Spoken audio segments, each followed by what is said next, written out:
Hello everyone, Akinov here, and welcome back to Let's Talk. Today, I think we're going to talk about why Final Fantasy XIII was received very poorly and why it is considered a very bad game. It's just a topic that I felt like, hey, let's talk about it.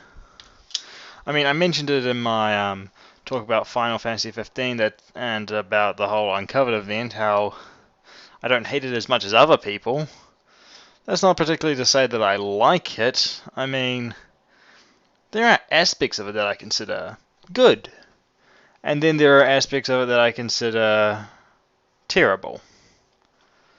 For every good thing that I found about the Final Fantasy XIII series as a whole even, there was another terrible thing. For me, the first and most prominent of these is the combat. It's two things. Firstly, there's next to no thought that goes into it, especially early game and even still quite a lot late game. And secondly, am I still talking about the combat? Yes, I'm still talking about the combat, yes. It drags on too long unless you set it to easy, when it still drags on for a fair while too long. It's just annoying, to be honest. Right, now that we've gotten that out of the way, maybe I should actually explain how the combat system itself works. In the combat system for Final Fantasy XIII, you have an auto button.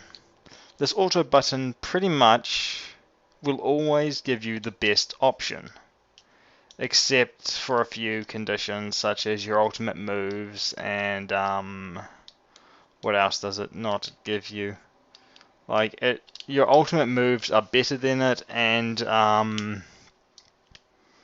sometimes it's better to use area attacks over the single targeting that it normally does. But that's not really all that important anyway. Despite all that, that's the combat. It's very boring. You can choose to use things, but it takes too much time, and you're probably wasting time doing it. So auto saves you time, and it's generally better, which is really, really sad. You only have control over one party member, and the most important thing that you have to do is change which paradigm you're using. Do I change to my one where I've got a healer? Do I change to buff? Do I change to do this? And it's all really slow. So you take really slow, boring combat where you do jack all, and combine it with the fact that there's next to no actual input from you. Well, that's the jack all. And you've got a pretty boring combat system. This was the same combat system that was used in Final Fantasy XIII 2 as well, so it didn't really make it any better. I mean, you have monsters now, so that's interesting, but they're not really all that useful. It's not that many options. I mean, you can summon and stuff in 13, but even that doesn't feel that useful. Like, doing a summon, it's like, oh yeah, it did some damage, but it doesn't really matter, because it didn't do what I wanted it to. It's like, the summons don't have any punch to them, and it's kind of pathetic. Then you get into the combat system, which, to be honest, not the combat system, the maths and the damage and all the stats, there are no stats. There is hardly any stats. You don't have MP. You have HP, of course, yeah. You have attack, magic defense, and and physical defense. I'm pretty sure that's all.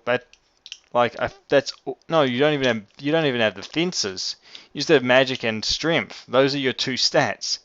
You can have effects like physical damage reduced by 10%, etc., etc., but that does nothing. And so what this actually causes is the way your damage scales is there's no I'm this much more powerful than this one, so I'm doing a large amount of damage. It's I'm always doing this much damage unless they have a buff or something. So you have 700 magic. You'll say do 700 damage. 800 magic, 800 damage. Nothing more to it, nothing less.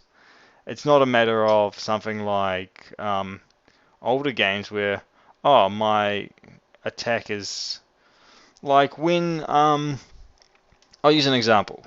Final Fantasy XII. If you get the Zodiac Spear early, that's 107, 100 and something attack. It's massive. It may not be 70. I may be exaggerating, but it's massive compared to every other weapon. And in comparison, a weapon that's half that power, it was dealing, say, to enemies like 500 up to 1,000 damage maybe. I don't remember the details. But the moment you get this weapon that's doubled the attack power, you're dealing quad 9 damage. You're dealing max damage in this game. So I'm just saying, it makes the whole getting stronger thing feel terrible. It makes it feel like you're not actually making any progress because the change in the damage that you're doing is so little that it seems like you're doing nothing. Okay. So first few gripes. Then we get into the only way that you can actually make any the most effective way to make progress in terms of stats is a very late game thing. It's something that really can only be achieved post the final boss to actually get really powerful weapons. Is you've got to upgrade your weapons, and eventually you'll get your ultimate weapon, but it's kind of yeah, it feels weird and bad and unpleasant. I suppose it's not quite as bad as the ultimate weapon in Final Fantasy XII, which you have to beat the ultimate super boss to get, but yeah, it's not exactly a fun. It makes everything just. And not to mention, getting money, you need to fight. Like, to actually make money, you'd need to fight specific enemies that drop money selling items, which is a pain in the ass because most enemies only drop components, which are for upgrading and all, but they're not all that helpful because money is a lot more useful than that in most cases. Like, the only things you actually want to get are the super components for upgrading a weapon from being one type of weapon to another, or one tier to another. Like leveling the weapon up, that you can use any fucking thing for that. Yeah, and this is it's just a tiresome system. Like, and the equipment is so bland. Like, and half the time you don't know what an ability does, and you're like, what the friggin' hell does this do? And it's not really given all that much context. And that's the ability side. Now, Lightning Returns does things a little differently. I mean, in some ways, some of this sounds like a cool idea, and in other ways it's like, oh shit. In terms of combat in that game, you have just Lightning. Lightning's your only character, so okay, you're full of Lightning. Who, well, I don't completely hate her character. It's kind of boring. And okay, ignoring the whole character aspects, let's go into the actual combat of that game. That game, you are one versus all the enemies you encounter. Okay, that's fine. You can do a number of things. You can block, but you cannot move very quickly. You move very slowly unless you attack. In which case, it means there's no dodging or positioning or anything like that. It's just, okay, I'm going to move slowly this way. I'm just going to choose my move. I'm going to block when they attack me. Blah, blah, blah. I have to keep track of all my stuff, and you effectively have very customizable sets of moves, stats, etc., etc. that you swap between, and these all have their own ATB. And that's an okay idea in a sense, but this combat system, while I admittedly find it a better combat system than the previous two, because it is more involved, the same problem applies, that the fights take too long, or at least a large number of them do. Like, you've got a surprisingly large number of them don't take that long, but there's definitely a whole lot of enemies that are just like, slog through it, I'll kill it eventually, yeah, I'll get there. Yeah, it's kind of like that. It's really, really boring enemies. Ugh. Like, there's lots of fights that you can do. It's like, okay, I can take care of this quickly, or I can do this and this. Okay, let me try.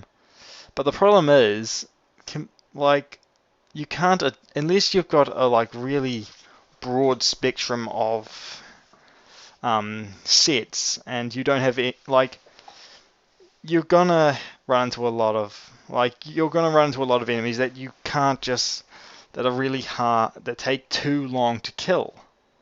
And it's a pain in the ass, especially because as a normal person, you don't choose easy. It doesn't make sense to choose easy. You're like, okay, I'm gonna pick normal.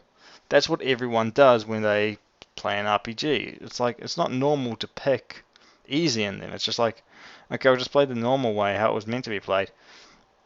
Really, in every Final Fantasy 13 game, you should pick easy, just in case you're going to subject yourself to it because you're curious about the story or something like that. That's that's just the main suggestion. Like, if you're like, oh, I want to actually experience it for myself, which not exactly the most suggested thing, I'd say. There's plenty of better games you could find out there. Like, hell, play Final Fantasy 12 or 10 or 9 or 8 or 7 or 6 or 5 or 4 or 3 or 2 or even 1. 1 has a better story than this. Well, yeah, one has probably the one. Final Fantasy 1 has my favorite story in Final Fantasy. Believe it or not. Well, just about. Arguably. Anyway, like, so you've got this combat system. You have a few side abilities that are like, okay, here's this thing that I can do that consumes this meter that I have to build up over time. But it's like only for emergencies because I want it to be full at the every time. And you're on a time limit, I think. For all I know, at the end of the time limit, you could just get reset to day 1 if you don't complete the requirements. And that gets me to another weird thing about it. For some reason, the enemies, it doesn't really make sense how they scale. They scale based on the day. So every day they get stronger, and you have 13. I think you can technically have 14 days. Yeah, and it's weird. It's just weird, and like, you change outfits when you change your style of combat, which is just kind of silly. But anyway, that's just the combat. I talked for 13 minutes about how bad it is. And if you just made the whole series an action RPG, an actual action RPG, just like a sort of similar to Kingdom Hearts, it would be okay. It'd be okay. There'd be nothing to complain about, okay? It would just be like, okay, so I gotta fight that. Okay.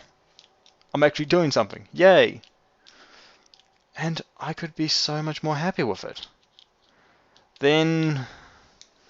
Okay. This is what I'm gonna say. The story isn't terrible. The way it's told is terrible. And some of the writing is terrible because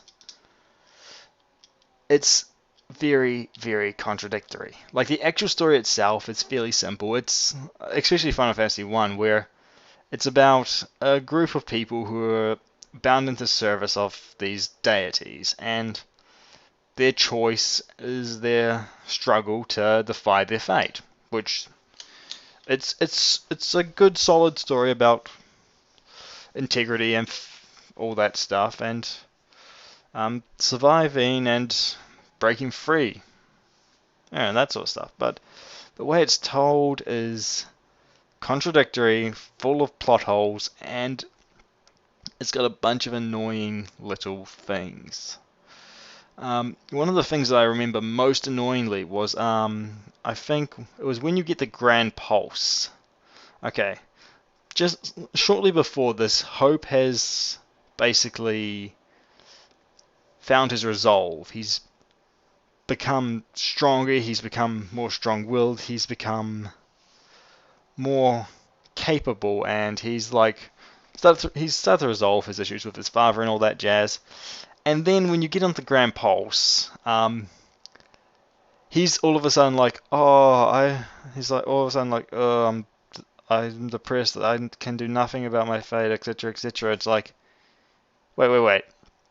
So 5 minutes ago, he was all resolving issues, I'm ready to fight, etc., etc. And now he's just given up. It makes no sense in the time frame. It's like, okay, this should have happened.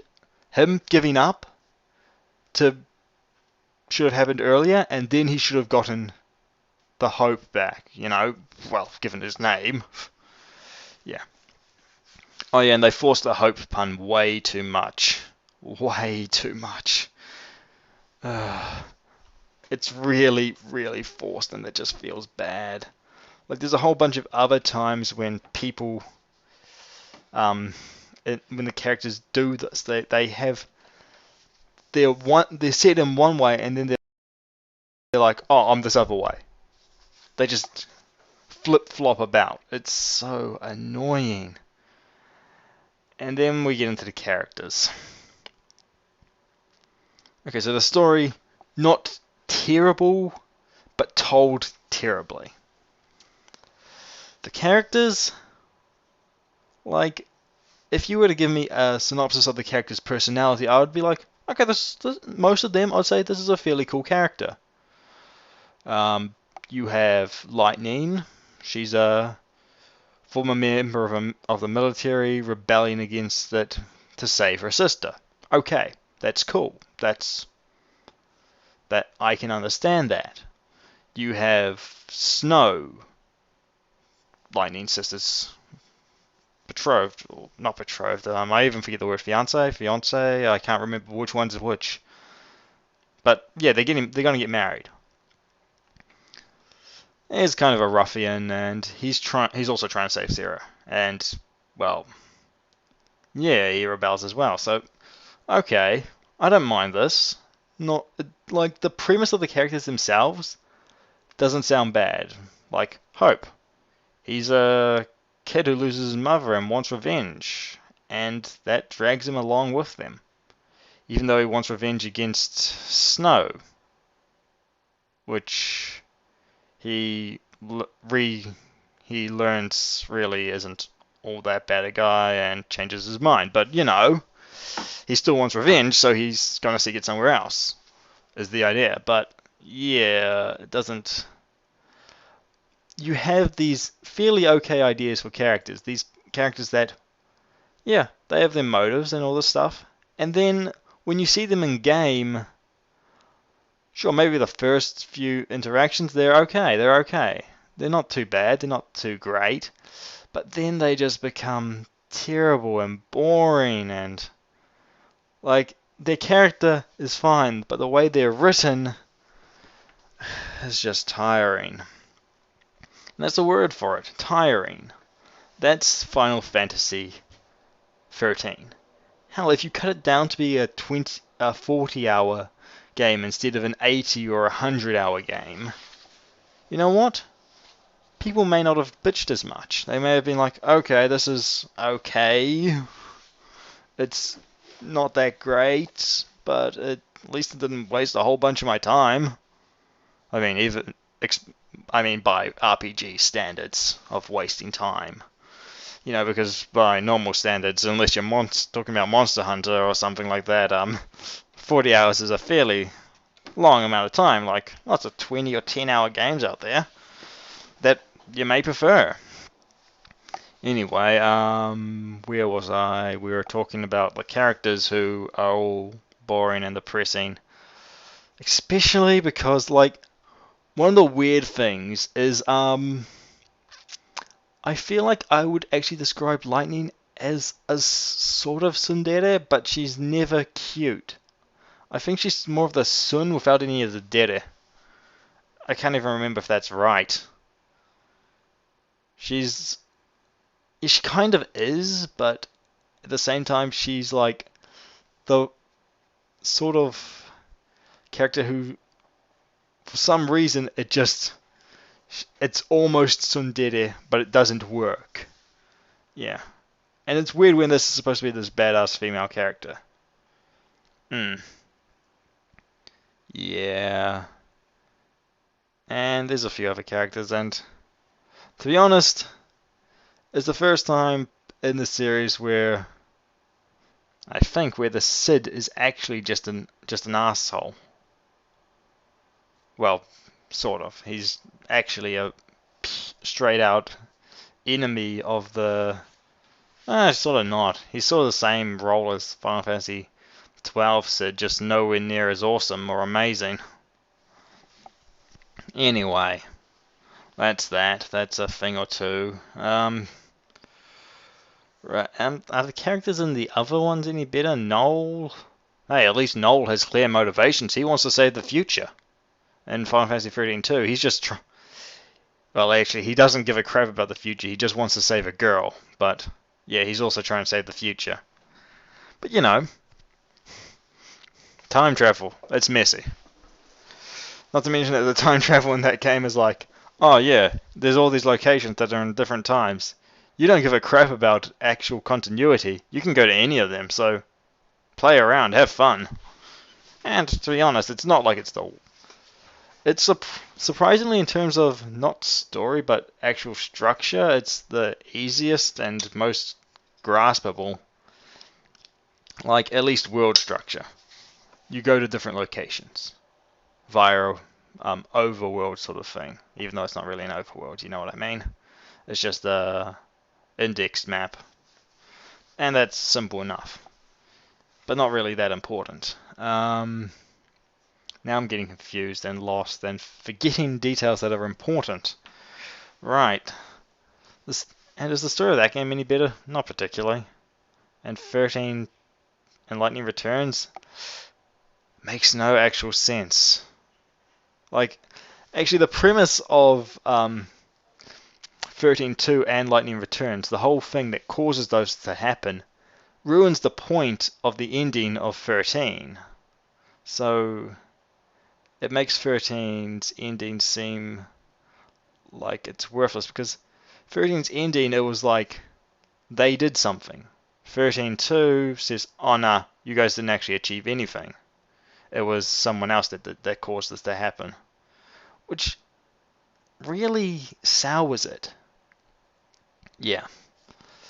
And I have no problem with the characters you play and all that, because the characters, pretty much, you could choose which characters you want to use and how to use them. Sure, they had a specific role, but you could basically get most of them up to the same level in Final Fantasy 13 to fill the same role, so it didn't really matter. No one was actually any different from anyone else. No one was better. It's not like you were leveling up one character, you leveled up the entire party at the same time, so it didn't matter. That's the sort of game it was. And that's me whining about Final Fantasy 13 and why it's bad. The whole series. Why did I play all of them? I have no idea. Maybe it was the fact that the one good thing was that there was a decent story told. It was told terribly, but the ideas behind it were fairly okay. And because once I start something, I can't really stop. It's a bad habit. I have to at least finish the story of a game before I'm satisfied. Hell, I'm still not satisfied with Xenoblade Chronicles Cross. I still want to know all the minor details. And I still want, like, a follow-up, because not enough has been explained. Anyway, ignoring my obsession with Xenoblade Chronicles Cross, or Xenoblade Chronicles in general, or even my obsession with Xenosaga and Xenogears, Xenogears is also made by Square, so when the Monolith split off from Square, some of them went to found a company, and then others joined, etc., etc., stuff happened. Blah, blah, blah. Not important. Final Fantasy 13. The one last point. The linearity.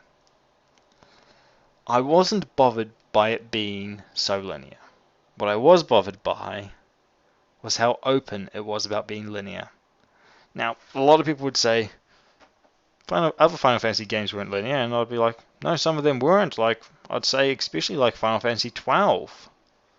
Even though there are paths and stuff that you have to follow to make progress, there's lots of areas that you never have to go to that are there. There's lots of places there's lots of different ways you can go to a place, and that will show you other areas. Like there's a specific cave that you never have to go through.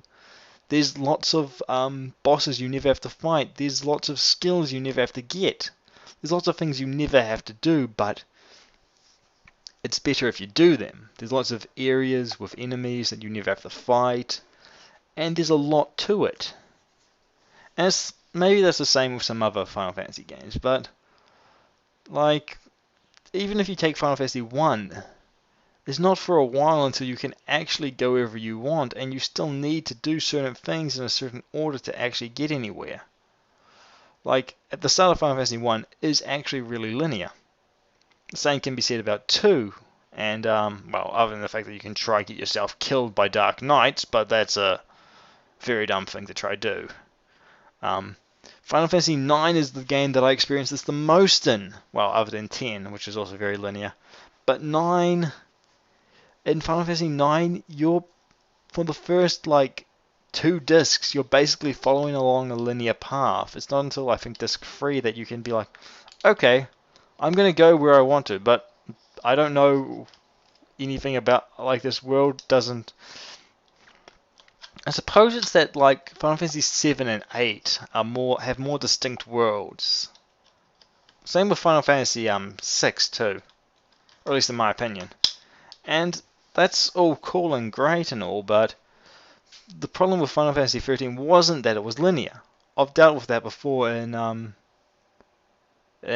Final Fantasy games. I've dealt with having a linear story path that I have to go on, and the problem was, firstly, it never, even when it opened up, what it opened up to seemed to just be a chore.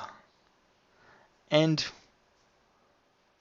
it never had anywhere and it just showed that it was linear. It was like, hey, here's the path, follow the path. There's one path, follow the path. And you're like, this is why open world games are as extreme as they are. This is why we have extreme, boring open world games with nothing in them. Because of games like this that are just like, hey, one path, only one path. Nothing interesting around here, just follow the path. And that's probably the biggest problem with it. Is it wears this on its face. It's like, hey, here's the map. We're just a straight line. It's so visible in the first section of the game, and it's like, that's so off-putting. It's just so off-putting. It's like, why would I want to go through just a straight world? Why? I liked my corridors and my dungeons and all the things to explore and like all the alternate paths and hidden treasures and all this stuff. Nothing's like that in Final Fantasy 13. It's not alternate paths and hidden treasures and secrets. It's, oh yeah, here's a path. You can see the enemies but you can hardly ever dodge them.